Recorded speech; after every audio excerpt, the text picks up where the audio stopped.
Hello दोस्तों, स्वागत है आप सभी लोगों का मॉडर्न हब में। आज के जिस क्लास में हम लोग देखेंगे महासागरीय जलधाराएं। महासागरीय जलधाराएं की बात किया जाए तो उसे चलने का बहुत सारा कारण है। जिस प्रकार से भूमि पर नदी का बहाव होता है उसी प्रकार से जल के अंदर जल का बहाव भी होता है। तो उसमें ताप, दाब और बहुत सारे जो है बल का प्रयोग के कारण से कह सकते हैं, महासागरीय बल के कारण से जो है धाराएं एक स्थान से दूसरे स्थान की ओर बहती है। तो धाराएं की बात करें तो हमारे यहाँ धाराएं बहती कहाँ से हैं? दो ही स्थान से महासागरीय जलधाराएं बहती है। कहाँ से? High pressure to low pressure और low pressure to high pressure. कहने का मतलब उच्च दाब से निम्न दाब की ओर और निम्न दाब से उच्च दाब की ओर। जब हम आपको वायु दाब पढ़ाए होंगे तो उस वीडियो में जो है हमने बताया उच्च दाब क्या होता है, निम्न दाब क्या होता है। नहीं, सिंपली आप जानेंगे ये आपका विषुवत रेखा 0 डिग्री अक्षांश जिसको कि हम लोग कहते हैं, और 0 डिग्री अक्षांश यानी कि यहाँ सालों भर गर्मी पड़ती है, और जब सालों भर गर्मी पड़ती हो तो उस स्थान पर जो है वायु का जो दबाव है, वायु का प्रेशर जो है कम होगा। कम होगा कहने का मतलब वायु का जो दाब है कम होगा, यानी कि लो होगा, यानी लो प्रेशर। तो लो प्रेशर कहाँ होता है? विषुवत रेखा के पास। लेकिन अगर देखा जाए ऊपर का भाग और नीचे का भाग, तो यहाँ स्पष्ट आपके पास है कि ग्लोब में जो है ऊपरी भाग और निचले भाग को हम लोग ध्रुव कहते हैं, पोल कहते हैं, और पोल का जो हिस्सा है वह पूरी तरह से जो है ठंडा होता है। यानी कि बात किया जाए वहाँ वायु का जो दबाव है अधिक होता है, इस कारण से दोनों ध्रुवों पर हाई प्रेशर होगा, मतलब उच्च दाब होगा। फिर से दोनों ध्रुवों के पास, मतलब कि उत्तरी ध्रुव और दक्षिणी ध्रुव के पास क्या होगा? उच्च दाब, सॉरी, हाँ उच्च दाब होगा। उत्तरी ध्रुव क्या होगा? High pressure. यहाँ हमारा है नीचे दक्षिणी ध्रुव, यहाँ क्या होगा? High pressure. और जो विषुवत रेखा है यहाँ क्या होगा? Low pressure. क्यों? क्योंकि यहाँ गर्मी अधिक पड़ती है तो वायु का दबाव कम होगा। यहाँ ये बात आपका क्लियर हो गया होगा। यानी कि जलधारा भी यहाँ आपका क्लियर होगा कि जलधारा बहेगी कहाँ से। तो जलधारा फिक्स है, या तो high pressure to low pressure या low pressure to high pressure की ओर बहेगी।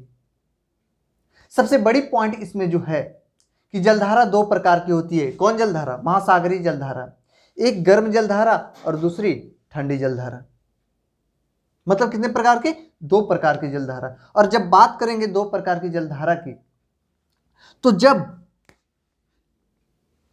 निम्न दाब से, मतलब कि लो प्रेशर, निम्न दाब से धारा निकलती हो, यहाँ लो प्रेशर है, गर्मी अधिक है, तो जब गर्मी अधिक है, लो प्रेशर है, तो यहाँ की जलधारा क्या होगी? गर्म होगी। मेरे बोर्ड पे जितना सारा ब्लू लाइन आपको दिख रहा होगा सब का सब जो है गर्म जलधारा को इंगित करता है। फिर से आपका पॉइंट, फिर से इसको क्लियर कर लेंगे कि वैसी जलधारा जो लो प्रेशर से निकलती हो, निम्न दाब से बहती हो, वह हमेशा और हमेशा गर्म होगा। नहीं, तो ये पॉइंट को आपको ध्यान पे रखना है। यानी कि ध्रुव पर जो है हाई प्रेशर है, तो high pressure to low pressure, मतलब हाई प्रेशर से उच्च दाब से बहने वाली जलधारा हमेशा और हमेशा ठंडी जलधारा होगी। नहीं, तो गर्म जलधारा कहाँ होगी, ठंडी जलधारा कहाँ होगी? यह पॉइंट आपका क्लियर हो चुका है। नहीं, आगे की बात करते हैं कि जलधारा कहाँ कहाँ बहता है। तो हम बोर्ड पर आज 3 महासागर को देखेंगे। प्रशांत महासागर आपको दिख रहा होगा, ये जो क्षेत्र है पैसिफिक ओशन यानी प्रशांत महासागर का है।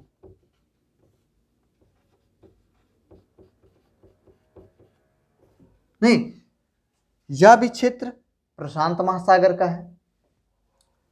यह जो क्षेत्र है हिंद महासागर का है।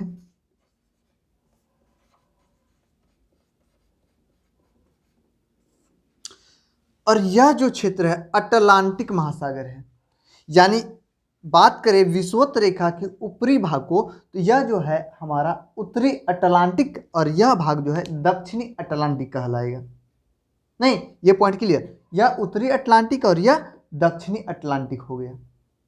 तो बस यहीं तक देखेंगे, क्यों ऊपर और क्यों नहीं देखेंगे? ऐसे बोलेंगे कि प्रशांत महासागर, हिंद महासागर और अटलांटिक महासागर के अलावा भी है।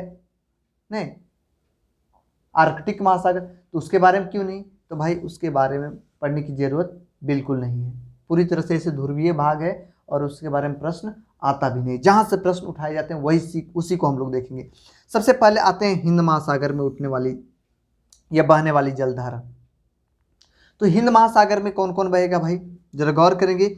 विषुवतीय जलधारा, तो जब भी आपके सामने विषुवतीय जलधारा आएगा तो कहां से बहेगा? ये लो प्रेशर, और लो प्रेशर से निकला मतलब गर्म की ठंडा, गर्म जलधारा, यानी विषुवतीय जलधारा जितना भी होगा वह गर्म जलधारा होगा। और विषुवतीय जलधारा अगर आपसे पूछा जाए कि कहाँ बहती है तो आपका आंसर होगा हिंद महासागर में। हिंद महासागर में बहती है तो कैसी जलधारा? तो यह एक गर्म जलधारा है। क्लियर? आगे की बात करें, यह जो क्षेत्र है यह ऑस्ट्रेलिया है।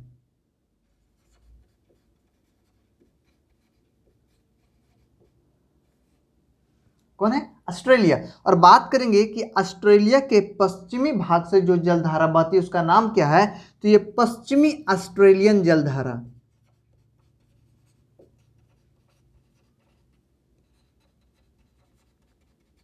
नहीं, पश्चिमी ऑस्ट्रेलियन जलधारा इसे कहेंगे या महासागरीय धारा कहेंगे। और यह जो जलधारा है यह ठंडी जलधारा है। क्यों ठंडी है? अभी हमने आपको तुरंत बताया कि high pressure to low pressure, मतलब उच्च दाब से अगर कोई जलधारा बहती हो निम्न दाब की ओर तो वह ठंडी जलधारा होगी। तो आपका क्लियर हो गया क्यों ठंडी जलधारा है। नहीं तो ये बात, तो पश्चिमी ऑस्ट्रेलियन जलधारा कहाँ? तो ऑस्ट्रेलिया के भाई पश्चिम में, आपको ध्यान मैप के अनुसार देखना है कि ऑस्ट्रेलिया के पश्चिम में कौन महासागर है, तो हिंद महासागर आपको दिख रहा है। भाई ऑस्ट्रेलिया के पूरब में कौन महासागर है? तो ऑस्ट्रेलिया के पूरब में प्रशांत महासागर है। तो ऑस्ट्रेलिया के पूरब में जो जलधारा बहेगी यानी पूर्वी ऑस्ट्रेलिया जलधारा जो बहेगी वह किस महासागर में बहेगी? सिंपली है, प्रशांत महासागर में बहेगी, क्योंकि ऑस्ट्रेलिया के पूरब में प्रशांत महासागर है। और यहाँ पूछ रहा है कि पूर्वी ऑस्ट्रेलियन जलधारा कहाँ बहेगी, तो भाई प्रशांत महासागर में बहेगी। साथ ही साथ आपको यह भी दिख रहा है कि यह जो पूर्वी ऑस्ट्रेलियन जलधारा है 0 डिग्री अक्षांश से बह रही है। कहने का मतलब निम्न दाब से बह रही है, और निम्न दाब से बह रही है मतलब गर्म होगा कि ठंडा? गर्म होगा। लगातार मैं इस पॉइंट को आपको इंडिकेट कर रहा हूं कि लो प्रेशर से जो भी जलधारा हाई प्रेशर की ओर बहेगी, निम्न दाब से उच्च दाब की ओर बहेगी, वह गर्म होगा। मतलब पूर्वी ऑस्ट्रेलिया जलधारा जो है एक गर्म जलधारा है, जबकि पश्चिमी ऑस्ट्रेलिया जलधारा एक ठंडी जलधारा है। यह पॉइंट पूरी तरह से आपका क्लियर हो चुका होगा। यह जो क्षेत्र आपका दिख रहा है कोई और नहीं, एशिया है।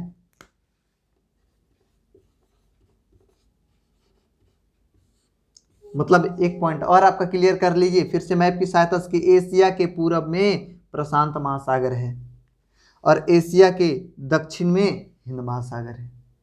नहीं, यह जो क्षेत्र है पिछले वीडियो में भी हमने आपको बताया होगा, यहाँ आपका यूराल पर्वत है और इसके इस क्षेत्र को हम लोग यूरोप के नाम से जानते हैं। यह महाद्वीप को आप जान रहे हैं अफ्रीका कहते हैं इसे। नहीं, बात कर देंगे तो इसे नॉर्थ अमेरिका, उत्तरी अमेरिका कहते हैं।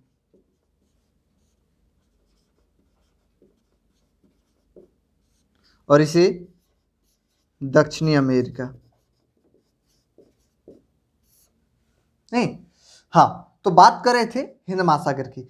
तो हिंद महासागर में ही देख लीजिए विषुवत रेखा से किस ओर, ये अफ्रीका देश मतलब दक्षिण अफ्रीका की ओर बहने वाली जलधारा को हम लोग किस नाम से जानते हैं? अग्लुहास जलधारा के नाम से जानते हैं। किसके नाम से? अग्लुहास। तो अग्लुहास जो जलधारा है विषुवत रेखा से बह रही है दक्षिणी अफ्रीका की ओर। तो विषुवत रेखा से बहने वाली जलधारा गर्म होगी, क्योंकि निम्न दाब है और निम्न दाब से बहने वाली जलधारा गर्म होती है। नहीं, तो ये आपका पॉइंट क्लियर हो चुका हो। एक बात और मैं आपको बता दूं, यहाँ समझने वाली जो बात है इस सभी जलधारा को लेकर के, एक हमारे यहाँ बल आता है कैओलिस बल या कैओलिस प्रभाव भी इसे कहते हैं। कैओलिस प्रभाव और कैओलिस बल की बात करें तो 1835 में जो है एक फ्रांस वैज्ञानिक जिनका नाम ही था कैओलिस, उन्होंने इस बल के बारे में हमें बताया, जिस कारण से उसी वैज्ञानिक के नाम पर कोरियोलिस बल को आज हम लोग जानते हैं। है क्या कि कोरियोलिस बल के नियमानुसार उत्तरी ध्रुव में या उत्तरी गोलार्ध में, अब बात करेंगे उत्तरी गोलार्ध की तो 0 डिग्री अक्षांश रेखा, इसके ऊपर वाले हिस्से को हम लोग उत्तरी गोलार्ध कहेंगे और इसके नीचे वाले हिस्से को हम लोग दक्षिणी गोलार्ध कहेंगे। तो उत्तरी गोलार्ध में कहता है यह नियम कि हमेशा और हमेशा जो वायु है या जो जल की दिशा है वह अपने दाएं ओर मुड़ जाएगी। किस ओर मुड़ जाएगी? दाहिने ओर। किस गोलार्ध में? उत्तरी गोलार्ध में। यहां लिखते हैं उत्तरी में कहां मुड़ेगी? तो उत्तरी में भाई दाएं मुड़ेगी। जबकि दक्षिणी की बात करेंगे तो दक्षिणी गोलार्ध में जो है यह अपने बाईं ओर मुड़ जाएगी।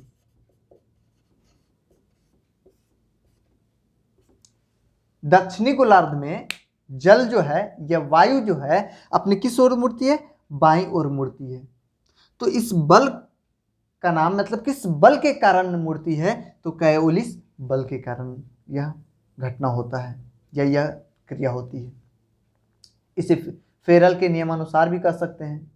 नहीं, फेरल बस ये बताते हैं कि जब विषुवत रेखा को कोई जलधारा या फिर वायु की राशि पार करती है तो वो अपनी दिशा बदल लेती है, यह फेरल का नियम होगा। यह सिर्फ विषुवत रेखा की बात करता है फेरल का नियम।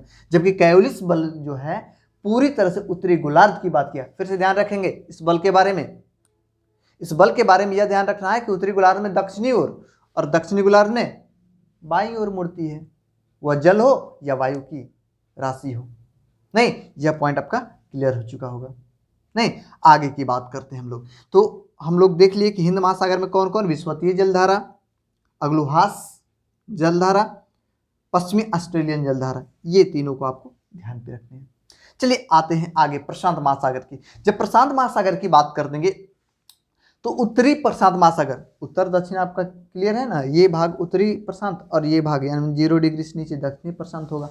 तो उत्तरी प्रशांत महासागर में यानी कह दिया जाए जापान के सहारे, नहीं, जापान के सहारे आयासियो जलधारा आती है। और आती कहाँ से? जब उत्तरी ध्रुव यहाँ दिख रहा है यानी हाई प्रेशर से आती है। हाई प्रेशर मतलब उच्च दाब से आती है, तो वो जलधारा ठंडी होगी। नहीं, अब ठंडी होगी तो आयासियो जलधारा ठंडी हो गई। और नीचे से एक जलधारा देखी जा रहा है क्यूरोसियो जलधारा। क्यूरोसियो एक गर्म जलधारा है जो कि प्रशांत महासागर में बहती है। अगर प्रशांत नहीं रहे तो उत्तरी प्रशांत महासागर में बहती है। किसके सहारे, किसके नजदीक बहती है? तो भाई जापान के पास बहती है। देख लीजिए जापान के पास ही जाती है। और अगर बोले पूछ दे कि किस सागर में जाती है तो भाई ये दक्षिण चीन सागर में जाती है। कौन सागर में? दक्षिण चीन सागर में बहने वाली जलधारा है। कौन? क्यूरोसियो। अब पॉइंट ये है कि इसको बार बार हम क्यों बता रहे हैं? बार बार इसलिए बता रहे हैं क्योंकि एशिया का सबसे अधिकांश मछलियां जो पकड़ी जाती है चीन के द्वारा दक्षिण चीन सागर से पकड़ी जाती है। चीन और जापान ये दोनों बहुत मछली पकड़ता है एशिया में। तो आखिर क्यों मछली पकड़ता है एशिया में? सिंपली है कि एहने से गर्म जलधारा और ओने से ठंडा जलधारा दोनों जब आ करके एक जगह पे मिलता है तो मिलने के बाद जो है वहाँ धुआं धुआं हो जाता है। सिंपली है कि लोहा को गर्म कीजिए, उस पर ठंडा पानी डाल दीजिए, देखिए कितना धुआं देगा। तो वही बात यहाँ है कि एहने से गर्म जलधारा ओने से ठंडा जलधारा दोनों आ करके मिला और मिलने के बाद होता क्या है कि बहुत सारा धुआं धुआं यानी कोहरा छा जाता है। और यहाँ पर जो है मछलियों के लिए एक प्लैंक्टन नामक घास उत्पन्न होता है। क्या उत्पन्न होता है? प्लैंक्टन नामक घास उत्पन्न होता है। तो घास उत्पन्न होने के कारण यहाँ बहुत सारी मछलियां, छोटी छोटी मछली, बड़ी भी मछली, छोटी मछली इसको खाने के लिए आती है, बड़ी मछली छोटी मछली को खाने के लिए आ जाती है। इस प्रकार से बहुत सारी मछलियां यहाँ पर इकट्ठा होती है और इस कारण से हमारे मछली यानी मत्स्य उत्पादन का एक प्रमुख केंद्र यह दक्षिण चीन सागर या फिर कह सकते हैं या जो प्लैंक्टन के घास का मैदान है या फिर कह सकते हैं जापान क्षेत्र में जो है, चीन क्षेत्र में जो है मछली उत्पादन का बहुत बड़ा केंद्र बन जाता है ये। नहीं, तो यह पॉइंट आपका क्लियर हो चुका होगा। आगे की बात करते हैं। आइए जरा इधर फिर प्रशांत महासागर की बात करें। जब प्रशांत महासागर की इधर बात करें अमेरिका की ओर, नहीं तो अमेरिका की बात करें तो अमेरिकी क्षेत्र में आप देख रहे हैं, अब आपके माइंड में आ रहा हो कि यहाँ पर हाई प्रेशर किधर है सर? नहीं, हाई प्रेशर है नहीं, तो यहाँ से आप ठंडी जलधारा निकाल कैसे दिए? तो मेरे भाई जब आप वायु दाब को पढ़ेंगे तो वहाँ पर आपको दो हाई प्रेशर नहीं बल्कि हाँ हाई प्रेशर यहाँ मिलेगा, फिर आपको हाई प्रेशर बीच में एक मिलेगा और फिर आपको नीचे भी हाई प्रेशर उस प्रकार से मिलेगा। नहीं, उसी प्रकार से लो प्रेशर यहाँ है तो एक और आपको यहाँ पर लो प्रेशर मिलेगा। नहीं, तो वायु दाब वाले टॉपिक में आप देख लेंगे, उसमें हमने बताया है। हाँ, तो जरा गौर करेंगे कैयोलिस यानी कि कह सकते हैं उसी प्रभाव को यहाँ देख लेंगे। नहीं, अब यहाँ है कि high pressure to low pressure चल रहा है। कौन जलधारा? कैलिफोर्निया जलधारा। उत्तरी अमेरिका का जो है पश्चिमी क्षेत्र में कैलिफोर्निया है तो उसी के नाम पर रख दिया गया कैलिफोर्निया जलधारा। और कैलिफोर्निया जलधारा की बात करेंगे तो यह एक ठंडी जलधारा और उत्तरी प्रशांत महासागर में बहने वाली जलधारा है। क्लियर? आगे की बात करेंगे तो अलास्का। अलास्का एक ठंडा क्षेत्र है। अलास्का जो है एक ठंडा क्षेत्र है, पूरी तरह से बर्फीला है, लेकिन यहाँ जो है हाई प्रेशर से जैसे ही बात करेंगे ऊपर वाले भाग यानी लो प्रेशर से एक जलधारा बहती है जिसका नाम है अलास्का जलधारा, या इसी को हम लोग सुसीमा जलधारा के नाम से जानते हैं। सुसीमा अगर रहे तो ठीक है, और अगर सुसीमा नहीं रहे तो उसकी जगह पे आपको मिलेगा अलास्का जलधारा। तो अलास्का जलधारा की बात करेंगे तो यह एक कैसी जलधारा है? गर्म जलधारा है। नहीं, तो इस प्रकार से आपको ध्यान पे रखना है कि अलास्का कहाँ बहती है? तो प्रशांत महासागर की एक गर्म जलधारा है। उसी प्रकार अगर हम लोग नीचे आ जाएं तो नीचे भी आपको दिख रहा होगा यह जो है विषुवत रेखा है। तो विषुवत रेखा की बात करेंगे तो उत्तरी जो हमने लिखा है ये उत्तरी विषुवत जलधारा है। तो उत्तरी विषुवत जलधारा कहे या दक्षिणी विषुवत जलधारा कहे? उत्तरी कहेगा तो उत्तरी प्रशांत महासागर में और दक्षिणी कहेगा तो दक्षिणी प्रशांत महासागर में। यहाँ पॉइंट ये है कि कुछ भी कह दे, विषुवतीय जलधारा है ना, तो यह क्या होगा? गर्म होगा। यानी उत्तरी विषुवतीय जलधारा गर्म जलधारा है, दक्षिणी विषुवतीय जलधारा गर्म जलधारा है, बहती कहाँ? प्रशांत महासागर में। नहीं, ये पॉइंट आपका क्लियर। आगे की बात करेंगे, इसी के जस्ट नीचे हम लोग देखेंगे तो ऑस्ट्रेलिया से के नज़दीक जो था पूर्वी ऑस्ट्रेलिया जलधारा आगे की ओर बढ़ती हुई आती है और दक्षिणी अमेरिका के किनारे कह सकते हैं पेरू के ओर, पेरू एक देश है दक्षिण अमेरिका का, तो उस ओर अपना गति बढ़ाती है। और इस जलधारा को हम लोग एल नीनो नाम दिए। क्या नाम दिए? El Nino. यानी एल नीनो जो जलधारा है कहाँ बहती है? तो दक्षिणी प्रशांत महासागर में बहती। कैसी जलधारा है? तो गर्म जलधारा है। नहीं, क्यों? तो पूर्वी ऑस्ट्रेलिया वाला जलधारा गर्म था, वही वाला आगे बढ़ा तो उसी का नाम पड़ा क्या? El Nino. क्लियर? आपका पॉइंट हो गया? नहीं, तो ये चीज। उसी प्रकार बात करेंगे तो हमबोल्ट की जैसे ही बात करें तो पेरू के सहारे नहीं चलने वाली यह ठंडी जलधारा है। नीचे की बात करेंगे तो यह हाई प्रेशर है। हाई प्रेशर से जो जलधारा चलेगा वो ठंडी होगी। यानी जो पेरू जलधारा है नीचे से ऊपर की ओर देखी जा रही है, इसी को हम लोग हमबोल्ट या पेरू जलधारा के नाम से जानते हैं। दोनों एक ही है। नहीं, तो हमबोल्ट कैसी जलधारा है? तो ठंडी जलधारा है। इस प्रकार से हम लोग देख सकते हैं।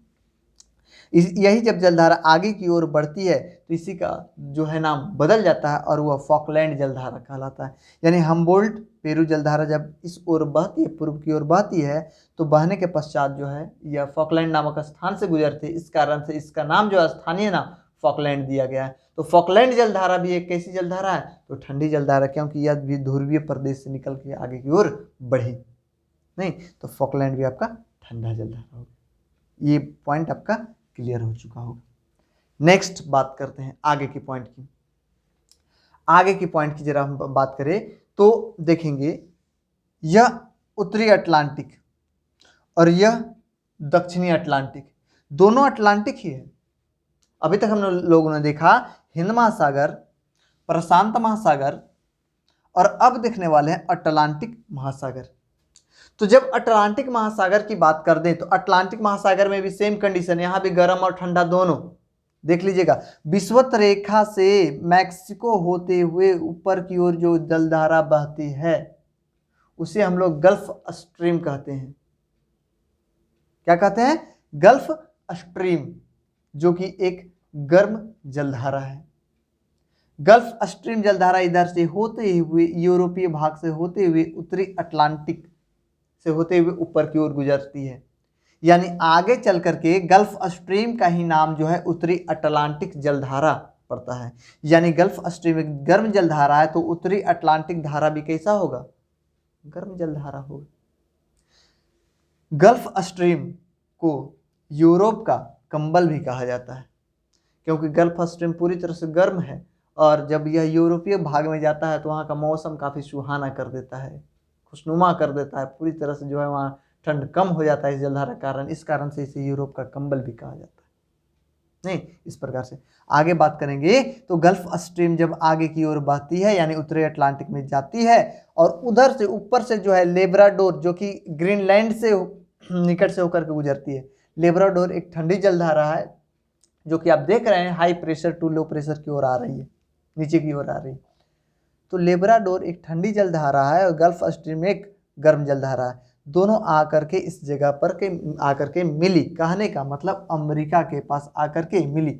कहाँ? अटलांटिक महासागर। तो जब मिली तो यहाँ पर जो है पूरी तरह से एक घास का निर्माण होता है। घास अभी तुरंत हमने आपको बताया था फ्लैक्टन नामक घास, यही घास यहाँ भी है, फ्लैक्टन नामक घास नहीं, साथ ही साथ सारगैसम नामक घास भी यहाँ पाया जाता है। सारगैसम जो है मोटी तना वाली घास है, बिना जड़ों वाली घास है, उसमें ना जड़ है ना कुछ है, पूरी तरह से सिर्फ घास ही घास है, उसमें जड़ वगैरह कुछ नहीं, तना है मोटा मोटा और इतना ज़्यादा फैल गया है। कहने का मतलब अगर उत्तरी गोलार्ध में देखा जाए तो 20 डिग्री से लेकर के 40 डिग्री तक, कितना 20 डिग्री टू 40 डिग्री, 20 डिग्री से लेकर के 40 डिग्री नॉर्थ उत्तरी गोलार्ध की बात करेंगे और उस क्षेत्र में जो भी महासागर है उसके बीच में जो है यह घास का विस्तार हुआ है, सारगैसम नामक घास का विस्तार हुआ है। नहीं, सारगैसम नामक घास का विस्तार होने के कारण इसे सागर का मरुस्थल कहा जाता है या समुद्र का मरुस्थल कहा जाता है। तो अगर आपसे पूछा जाए समुद्र का मरुस्थल कितना कितना डिग्री के बीच कहा जाता है तो 20 से 40 डिग्री के बीच, या किसे कहा जाता है तो बाहर सारगैसम नहीं, सारगैसम सागर भी है। सारगैसम सागर क्या है? जहां पर सारगैसम नामक घास पाई जाती है उसे सारगैसम नामक सागर कहते हैं। आखिर उसका क्या इसमें इंपॉर्टेंस है? उसका इंपॉर्टेंस यही है कि जहाँ पर वह होगा वहाँ पर मछलियों का जो है जमाव अधिक होगा, यानी मछलियों का एक बहुत अच्छा भोजन है, जिस कारण से जो है यहाँ पर डोगर बैंक आपने नाम सुना होगा, डोगर बैंक जो कि उत्तरी अमेरिका में, या कह सकते हैं ग्रांड बैंक, उसी को कहते हैं। ग्रांड बैंक, डोगर बैंक सब एक ही स्थान पर है। तो ग्रांड बैंक और डोगर बैंक आखिर क्या है? तो मछलियों का जो है एक ऐसा स्थान जहाँ पर कि काफ़ी मात्रा में मछलियाँ उत्पादित की जा सकती है, यानी कि मत्स्य को निकाला जा सकता है, उसे हम लोग डोगर बैंक कहते हैं। तो अगर आपसे प्रश्न पूछा जाए डोगर बैंक कहाँ है तो उत्तरी अटलांटिक महासागर में, या ग्रांड बैंक कहाँ है तो उत्तरी अटलांटिक महासागर में। क्यों है? तो भाई आपके पास दिख रहा है कि ठंडी जलधारा गर्म जलधारा यहाँ आकर के मिल रही है और मिलने के कारण एक विशेष प्रकार का घास उत्पन्न हो रहा है। नहीं, सारगैसम, यह एक इटली के वैज्ञानिक ने इसका जो है नामकरण किया था। नहीं, ऐसे स्पेन में सबसे पहले इसे जो है सारगैसम का नाम दिया। नहीं, तो इस प्रकार से देख सकते हैं इटालियन वर्ड, सॉरी, स्पेन वाले लोगों ने जो है इसे नाम दिया और इटालियन शब्द है सारगैसम, ये पॉइंट आप ध्यान पे रखेंगे। आगे की बात करेंगे उसी प्रकार जिस प्रकार से यहाँ 20 से 40 डिग्री यानी कह सकते हैं उत्तरी गोलार्ध में यह पाया जाता है, उसी प्रकार से इधर जो है 35 से 75 degree, 35 degree south to 75 degree south, मतलब दक्षिणी गोलार्ध के बीच वाले भाग को सारगैसम कहते हैं। सारगैसम का क्षेत्र, सारगैसम। नहीं, तो इस प्रकार से हम लोग इसके बारे में देखें। आगे की बात कर दे तो ये तो उत्तरी अटलांटिक हुआ। दक्षिणी अटलांटिक में भी वही हाल, ये विषुवतीय उत्तरी विषुवतीय जलधारा ये पूरी तरह से गर्म होगा क्योंकि विषुवत वाला है, ये तो क्लियर है आपका, भुलाने वाली बात ही नहीं, जितना विषुवत मिले सब आग बंद करके गर्म मार देना है, कुछ नहीं। हाँ, आगे बात करेंगे तो जैसे ही बात करेंगे दक्षिणी यानी कि विषुवत रेखा पर जो है, जैसे दक्षिणी अटलांटिक में जाएंगे तो विषुवत रेखा के सहारे जो बहने वाली जलधारा है उसका नाम क्या है तो इक्वाडोर जलधारा जो है पूरी तरह से एक गर्म जलधारा है। और यही जलधारा जब नीचे की ओर यानी ब्राज़ील होकर के जब गुजरती है, ये आपका ब्राज़ील रहा, तो ब्राज़ील के नज़दीक से यह जलधारा जब गुजरती है तो इसका नाम बदल जाता है ब्राज़ील जलधारा, यानी ब्राज़ील जलधारा जो है कैसी जलधारा है, यह भी गर्म जलधारा है। कहाँ दोनों बहती है तो दक्षिणी अटलांटिक की जलधारा है। नहीं, तो इस प्रकार से आप इसे आसानी से याद कर सकते हैं। तो इसे याद करने का सबसे बेहतर तरीका है कि आप मैप को जो है 2 बार 4 बार जितना बार आप देख सकते हैं, इसको काफ़ी गहराई से देखिए और उसके बाद आप खुद बनाने का प्रयास कीजिए। ब्लैंक पेपर जो है 50 पैसा 1 रुपया में आपके पुस्तक भंडार में मिलता होगा, वहाँ से उठा करके लाइए और इस चीज़ को आप बनाने का प्रयास कीजिए। 2-4 बार आप बनाएंगे, 2-4 रुपये अगर आप खर्च कर लिए उस पेज पर, थोड़ा सा समय दे दिए, तो ये आपको काफ़ी जो है आसान दिखने लगेगा। नहीं तो इस प्रकार से जो है आप इसे आसानी से पढ़ सकते हैं और जलधारा को आप आसानी से याद कर सकते हैं। बहुत सारे एग्ज़ाम जो पीछे हो चुके हैं और आने वाले जो एग्ज़ाम हैं उसमें जो है यहाँ से बेहतर क्वेश्चन बनाए जा सकते हैं। नहीं तो इसे जो है आप 1-2 बार 3 बार जितना बार इच्छा हो देखिए, तब तक देखिए जब तक कि आपको समझ में ना आ जाए। 2-4 बार देखेंगे तो बिल्कुल समझ में आ जाएगा और बहुत अच्छा लगेगा और आपका धारा भी क्लियर हो जाएगा। कौन गर्म है, गर्म ठंडा फिर से देख लेंगे। जो भी ब्लू है गर्म है, वैसे हम लिख दें ताकि आप गड़बड़ ना कर दे। जो ब्लू लाइन है वो गर्म जलधारा को बताता है बोर्ड के अनुसार, यानी बाकी बचा ब्लैक, जो ब्लैक है वो ठंडी जलधारा होगा। नहीं तो आराम से आप ठंडी और गर्म जलधारा को अपने कॉपी पर जो है अलग अलग कॉलम बना करके इसे आप छाट करके रखिए। आप खुद अपने इस वीडियो की सहायता से, यानी बोर्ड पर जो लिखा हुआ है उसकी सहायता से देखिए कि हिंद महासागर में कौन गर्म है कौन ठंडा है। खुद छाटिए। प्रशांत महासागर में कौन है भाई, आप छाट करके देखिए। अटलांटिक में कौन कौन है उसको छाट करके देखिए। इस प्रकार से जो है आपका यह पॉइंट जो है, जो भी पॉइंट इसमें हमने आपको बताया, आपका क्लियर हो जाएगा। नहीं अगर वीडियो पसंद आए तो लाइक करें, शेयर करें और सब्सक्राइब करना बिल्कुल ना भूलें। धन्यवाद।